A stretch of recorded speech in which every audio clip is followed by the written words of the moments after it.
आपके UP LT grade English admit card आ चुके हैं, आप डाउनलोड कर सकते हैं। बट थोड़ा सर्वर में इशू आ रहा है, अभी पहले सही चल रहा था लेकिन उसके बाद में सर्वर में एरर दिखाई दे रहा है। वो रिजॉल्व हो जाएगा, उसमें कोई इशू वाली बात नहीं है। आप थोड़ा पेशेंस रखिए एंड उसे डाउनलोड करने के बाद में अपना फुल्ली रिविजन पे लग जाए।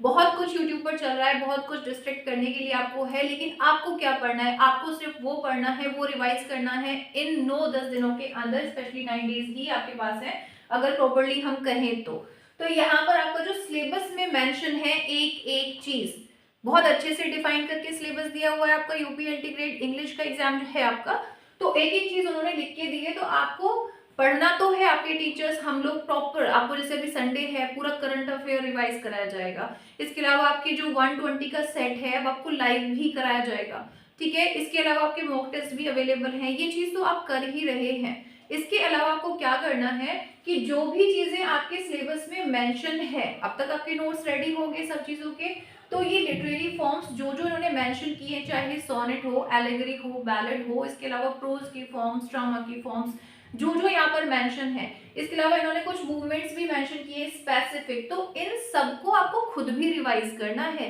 आपको यानी कि अपने हर एक टॉपिक को मल्टीपल टाइम रिवाइज कर लेना है आपके एग्जाम से पहले।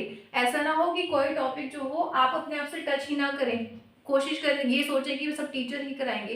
टीचर करा रहे हैं, लेकिन जो आपने नोट्स बनाए हैं, खुद के बने हुए नोट्स जो हैं, तो उनको जरूर से रिवाइज करना है, ठीक है। वो सारी चीजें, और जैसे ये वर्क्स हैं कि लाइन्स, जैसे आपकी पोएट्री है तो पोएट्री की सारी लाइन्स एक बार रिवाइज करनी है। सिर्फ वही लाइन्स नहीं कि जो स्पेसिफिक होती है, आपको जो पूरी पोएट्री पढ़ाई गई है तो वो टेक्स्ट को एक बार गो थ्रू होना है उस टेक्स्ट से, क्योंकि लाइन्स तो कुछ भी पूछी जा सकती है। तो आपको क्या करना है, क्योंकि आपने पढ़ लिया है अच्छे से, तो इसको रिवाइज करना है। जैसे सोनेट नंबर 29 है, सोनेट नंबर 138 है, इसके बाद मिल्टन वगैरह सबकी पोएट्री वगैरह है यहाँ पर, इनकी लाइन्स बहुत इंपॉर्टेंट होती हैं। और अगर लाइन समझ आती है तो फिगर ऑफ स्पीच समझना भी इजी होता है, लिटरेरी डिवाइसेस वगैरह।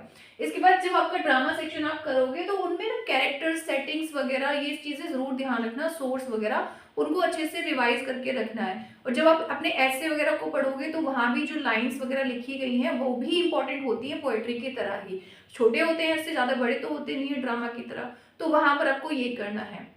इसके अलावा जैसे नॉवेल्स हैं आप लोगों के, तो वहां भी स्पेसिफिक जो पॉइंट्स होते हैं तो उनको लेकर चलना है आप लोगों को, कहाँ से टाइटल लिया गया है कहाँ से नहीं। आपको हर चीज को ना एक बार रिवाइज भी करके चलना है, खुद पे भी थोड़ा सा एफर्ट करने हैं। बाकी टीचर्स आपके लिए लगे हुए हैं, पूरे टेस्ट वगैरह हर चीज आपके लिए अवेलेबल है, वो तो आप करेंगे ही, लेकिन खुद भी सारी चीजों को आपको रिवाइज करना है, हर टॉपिक को एक बार